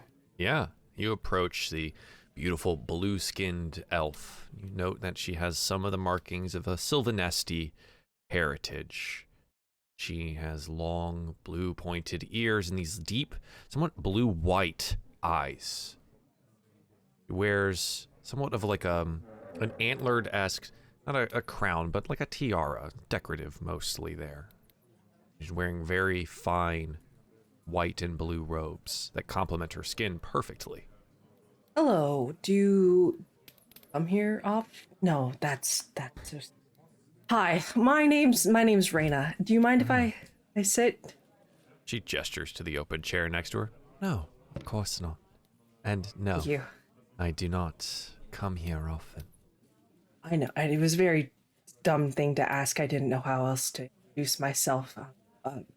Might I make a suggestion then? Yes. You could start with your name. Oh, you're right. My name is Raina. I am a knight. Salamnia. I can tell. My name is Lidara. Pleasure to meet you, Raina. What brings you to the occasion, other than perhaps knowing Ispin? Quick flashback of the conversation that I had with Razik. You see again, like, gulp. We were really good friends. Oh, that's good. It is good to have good friends. Will you miss him? Yes and no. I have maybe some late nights and a few card games and great conversation. How about yourself? I think so. I've lived a long life, though. And I've lost many loved ones over that time. It gets easier, I want to say, over time, but harder too, knowing that no matter how long the years go, I will always lose every loved one. And you, you note her eyes flick to the points of your ears, you will unfortunately have a very similar fate as your life goes on. This may not be consolation, but I like to think of it as more time to remember them, more time to make their memories. That is a good thought to have. I like that. Normally, I place my memories into songs. Give them something, each loved one that I have, something physical to last the lengths of time beyond even when I'm gone.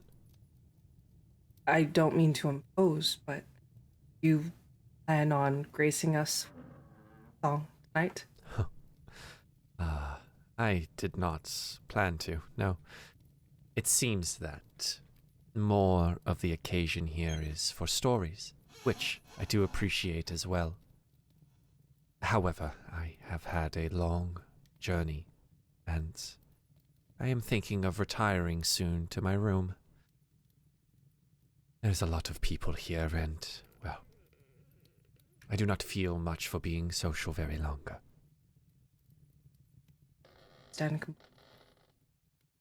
In the time that you are still here, would you mind if we traded a story or two? Oh, sure. I believe you might want to save yours, however. And she, her eyes look up to where you see both Cudgel and Becklin organizing everyone into this half circle around the fireplace. It seems that they're going to tell stories there. You're right. I think I'll make my way over there and allow you to rest. It was a pleasure. She gives a nod and will rise with you, and she glides across the ground towards one of the wings of the crab towards her room. Don't mind.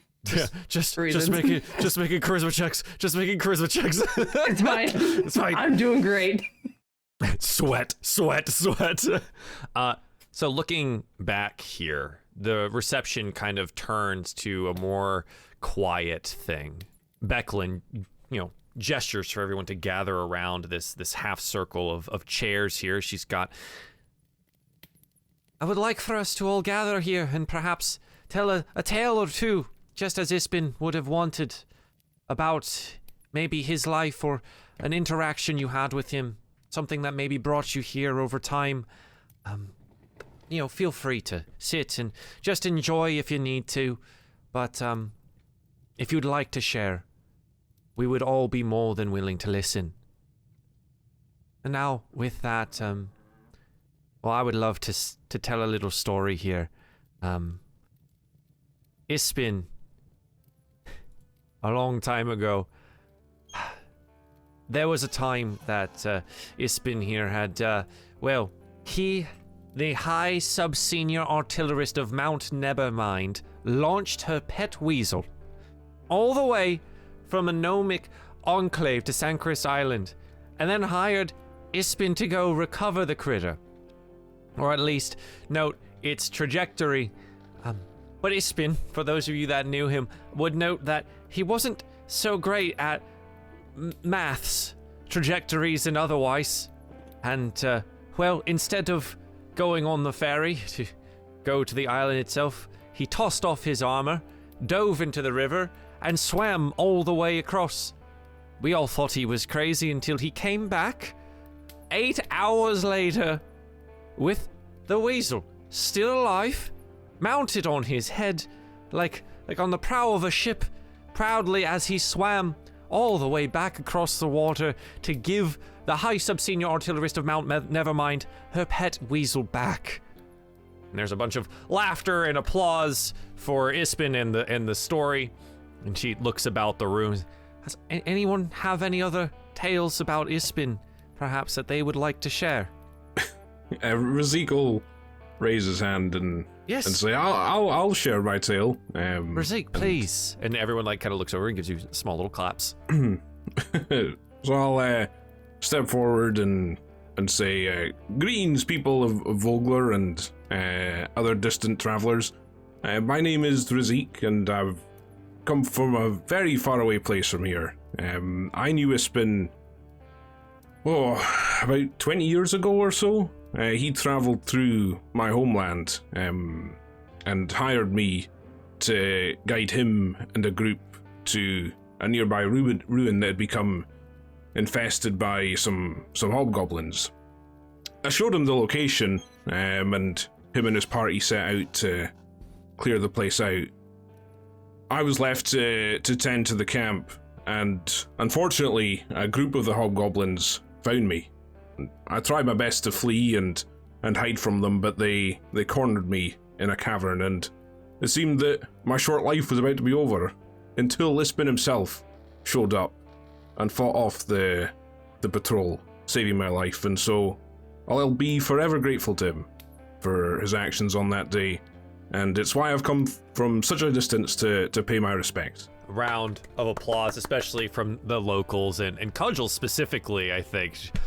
Oh, that's great. It's great. And there's a thank you from Becklin. That was very well shared, and I appreciate it. Well, thank you. Yes, it's a good story. You note to the side, however, there is a finely dressed local, this red tunic and a short sword at his side, lets out a very large, long, exaggerated yawn. Becklin kind of stares daggers over at him and just looks up, swoops his blonde hair out of his eyes and just looks at her. Right. Well, anyone else have any stories they would like to share of Ispin in his life? There would be some locals that would speak up. For 3 days, a trident crewed by Minotaur pirates had been chasing Ispin's ship across the blood sea of Istar, when finally he decided he would execute the most deft maneuver a ship had ever done. We dumped out every single thing that we could on one side of the ship, dropped the anchor, and pulled the most horrific U-turn of our lives. It ripped through the ship, the anchor and rope, all the way down the side, but it put us broadside right those next to the Minotaur pirates, and we let off a volley of arrows and fire that they had never seen before. And there's, claps and applause for this. The local, again, lets out a yawn and goes, "Oh, we've heard this one already. You're telling it worse than he did." There's some grumbles from the other mourners, but no one seems to directly confront him. Right. Becklin will attempt to continue the session here. Anyone else have something to share, perhaps? I do. Oh, yes, please, Ravenna. Take a big drink and I set it down. Let out a really big belch. Ah. That man came to our tribe many years ago. We were weary of strangers. But we accepted him nonetheless. He soon earned our trust, and with that, he became very close with my family and 2 other families from our tribe. I only knew him and saw him when I was younger. Same with my brother. But I would watch him spar with our mother until one day he asked for warriors of our tribe. My mother being one of them. To fulfill some great quest.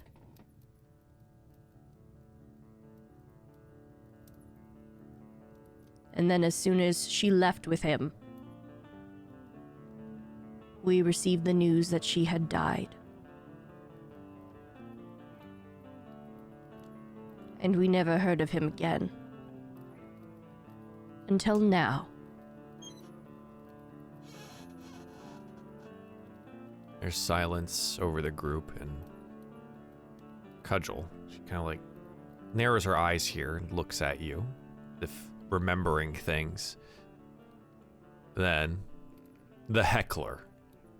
Ha! Finally, a good story, huh? Oh, a dead mother, huh? That's pretty good. I slam my tankard on the table. You think that was a good story? Svartal And I stand stands up up. and grabs him by the collar. Whoa, whoa, whoa. And I puff up my chest. Hey, hey, Becklin, you're gonna let this just happen, huh? Huh? Do you know who my father is? Huh? Becklin will move forward here. Ravenna? Ravenna, please. Just place him down. He's not worth it. Truly, he is not worth it. Svartal. She says he is trash. Put him down. Holding him about, head height, I just drop him. Collapses to the ground.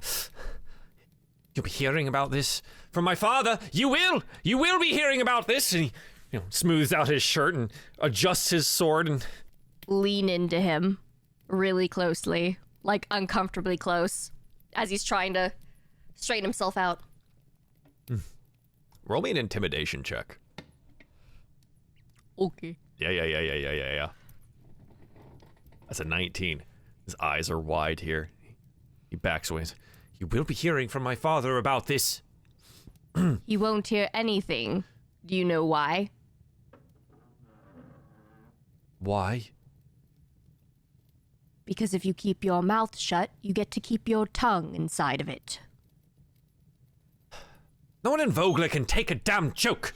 And he will turn on his fine heel and stomp out of the bar. Well, Becklin tries to get things under control. It seems perhaps that is enough for one evening. Enjoy the food and the drinks and, well, your stay. in Vogler. A moment, please, for a few of our guests. I'll make my way around. And she will. She'll come around, starting, I think, with Svartle and Ravenna, since you're already standing here. Hi, I apologize for him. He's, well, he's kind of a little shit. So, yeah. Tomorrow, if you don't mind, Ispin did leave something for you all, but, I need you to come to Thornwall Keep, up close to the entrance and on the hill, tomorrow morning, if you'd like to claim it. We will be here for now. Right. And thank you for not bashing his head in. He's not wrong about his father, at least, being somewhat important. I don't think he will tell his father. Perhaps he will not. His name's Bakaris, the younger. His father, obviously, just Bakaris Uth Estede. A noble. Well, you know how people can be. Right. Well, I just wanted to thank you again. Have a good evening, and I'll see you tomorrow at Thornwall Keep in the morning, alright? Heroes also have skeletons. Just remember that. Wait, doesn't everybody have a skeleton? Come, brother. Okay. She'll move next to Razik as you guys are kind of like winding down the festivities here. Razik, it was a beautiful story you told. I appreciate thank you. taking the opportunity. I didn't think many of those that would come would do so. Well, I thought it seemed the right thing to do to pay my respects, and I don't know if you'd known that he'd been so far south to the Plains of Dust. You weren't in the group with him, were you? I can't say I recognize you. No, not in the Plains. That was before my time and before Cudgels. We made our way down to, the Sylvanesti region a few times after that, but never again did we go to the Plains of Dust. I don't know why that is, but every time one made mention of it or we'd had a treasure map that might find us something there, he never wanted to go. Oh. Would you know why that is? I can't really say why, honestly. Perhaps it's nothing then. I don't know. Maybe he just didn't like the sand, huh? Yeah, well, maybe. It's pretty maybe. coarse, gets everywhere. What's that? Ah, nothing. There's, he left something for you. Tomorrow morning, alright. if you don't mind coming to Thornwall Keep. Of course, certainly, yeah, no problem. Alright. It's good to see you. She'll give you a pat on the shoulder and, move away. She'll make her round again over, I think, to Talenor next. Ah. God. You didn't have anything to share, did you? Nope, not really. My father knew Ispin. I think he made him a cape once. We get on very well. About it, really. At least all I know. Oh, it's all right. I'm glad you could at least represent him here. Ispin always spoke I'm highly sure he of would your have father. loved to be here. He was a great man, is what Ispin would say. And from my singular meeting with your father, I would have to agree. He was awfully impressive, that's for sure. How is he these days? Oh, he's well. He's still running the house and still got the tailoring business and pretty much all I do, really. Is that right? Yes. Not much changes in Sylvanesti. Time's a little different for us, Aye. It can be. I'd heard there's some kind of war going on down there. Is that true? I heard say of tensions and stuff, but well, I've been on this trip for a little while, so I don't really know what's going on, to be honest. If you know more, I'm all ears. You might want to check in with your father when you get the chance. Oh, sure I will. There Yes. is war to the south, and Sylvanesti is involved, so if you've been gone a long time, it might be high time to check in. Yes, I'll do that. Well, thank you for coming. I do appreciate it. Oh, I'm happy to be here. Ispin had a gift prepared for your father. So if you don't mind stopping by Thornwall Keep in the morning, I can give it to you. I'll collect it for him. I'd love to. Thank you. Perfect. She'll give you a pat on the shoulder and move away. Flinch slightly. Yeah. Leaving you to go find your rooms there. As she again circles around to find Raina. Ah, Raina. It's good to see another night. You know? It's nice. Thanks for making You it. as well, man. I hope you enjoyed yourself, you know, as much as you can when you're mourning the loss of a loved one. You will be missed. I saw you in a conversation with Lidara. What did you speak of? Oh, nothing much, ma'am. It was simple conversation, just introducing oneself. That was all. Why? She got here about a day before you did. And, I couldn't get a read on her. Couldn't really figure out what she was about or how she really knew Ispin. She said she was a performer. But, she was just, rather politely evasive about most things. I thought maybe perhaps you had a little bit more insight. I get a little nosy, you know, it's a quiet town. Any little tidbits of information about people or things that I want to know. Being a little bit more introspective towards the moment that I had with Lidara, being distracted in the moment, now really thinking about the conversation, Raina realizes, no, ma'am, I believe you might be on the right track. When you mention it, the conversation was very much the same with her. Just evasive, huh? As if skirting the bush. I wonder why that is. I mean, we all have our reasons. Her eyes flick over to Talenor's retreating form down to the room. But, you know, it is what it is, and she came, she was respectful, and I'm sure if Ispin did know her, then, you know, he would be thankful that she came. Do I clock that? Her roll an looking insight towards check. Talenor? Yeah, you roll an insight check. 10? You notice her eyes flick past you, but I don't think you know where they land. If I happen to meet Lidara again, I will... Thinking in myself, to myself, being less distracted, but I will be sure to question her a little bit more thoroughly. It's no real pressure on that, but yeah. Maybe find out anything, I'm just curious. That being said, Ispin did leave something for yourself at Thornwall. If you don't mind coming by in the morning. Of course. I will be there immediately. All right. Good. And of course, tomorrow, if you've got the time, you've got the rooms at least for the week. Enjoy the festival. A little time off, perhaps, before you get back to the Order and training. I know how rough it can be.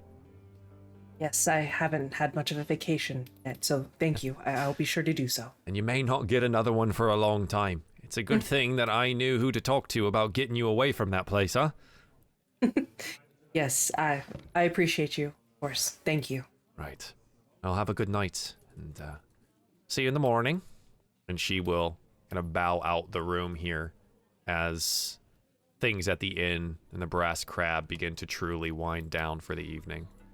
Those making their way to bed, getting their rooms from the proprietor, and going for a long rest. Is there anything that you would like to do or talk about with your potential compatriot or sibling once you arrive into the rather nice rooms of the Brass Crab? Are we getting separate rooms? Or were they? Yeah, I think the proprietor said, "Oh, I could get you separate rooms. Yeah, is that It all doesn't right? matter. I just Did you want rooms together or I don't separate? need a bed. It Or- doesn't matter. I You just don't sleep need a on the bed. floor. Oh, I actually don't think our beds are big enough to hold you. It's part of the problem. But we could push a couple of them together. Nope, I don't No? want a bed. Oh, all right. What about you, miss? We'll take one room, ma'am. One room. And the beds pushed together, or are you a floor I sleeper can as do well? it. I will push them two together, Sure, of course. and he will sleep on the floor. We'll get extra pillows and blankets for him then. No, okay. Nope. No Don't need 'em. need. Oh, all right. Well, have an excellent evening, and she'll hand you one key. for the room. Thank you, ma'am. Enjoy your stay at the Brass Crowd. You got any more of those Brussels sprouts? I think we might have a little bit. And she'll like reach down, and there's like a small little metal container. Did you want them? Yeah. And he dumps them out of the container into his hand and just carries them. As we're walking up the stairs, what have I told you about eating before you go to sleep? Sounds like a you problem, not mine. That's not the. Oh. And then it trails off as we're going. Heading up as and we're away. going off. Sure. Absolutely. As you're settling down, Talenor, in the room, are you doing anything particular? Just getting ready to trance as well. Mm-hmm. Not a keen sleeper, but no, not really. I'd sort of probably try to unpack some of my clothes into a wardrobe to be somewhat civilized. Yeah. but- You unpack them and you're like, they're all so wrinkled and a little damp. Yeah. Nothing's And once dry I'm on the road. Sure that I'm sort of like in my room and my stuff's out. I'll start prestidigitationing my clothes clean and dry. But Sure. The robes. Would you do the same for those? The apprenticeship robes? no, I'll just chuck them in the bottom of the. Okay. They get thrown into the bottom of the closet in their rumpled up state as you begin to magically press your clothes before your trance. Razik, you're readying yourself for bed.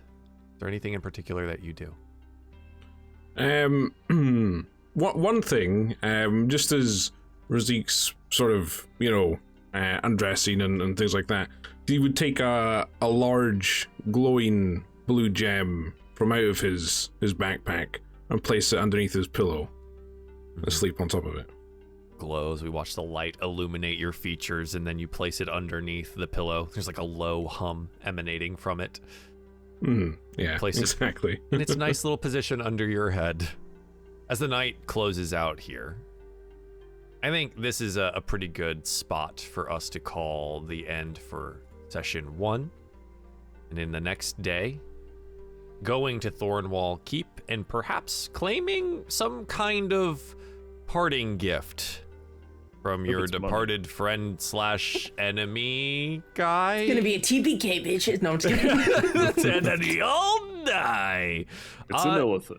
It's an illithid. Yeah. We did it. Woo! Yay. Session 1 in the books. Clap. Clap. Oh my god. Hey. Thank you all for joining us for DieFall Presents Dragonlance, Shadow of the Dragon Queen. The prelude to war begins, and our heroes, well, I'm sure they'll become actual heroes at some point. We'll see. For now, you can find all of their links and relevant information in the description down below, where you can find them all Irrelevant too, whatever. on the internet. Hi, Mom. My relatives. Hi, Mom. Hi, Mom. And until next time, goodbye. Bye. Bye. Clap. Bye. Clap. Clap.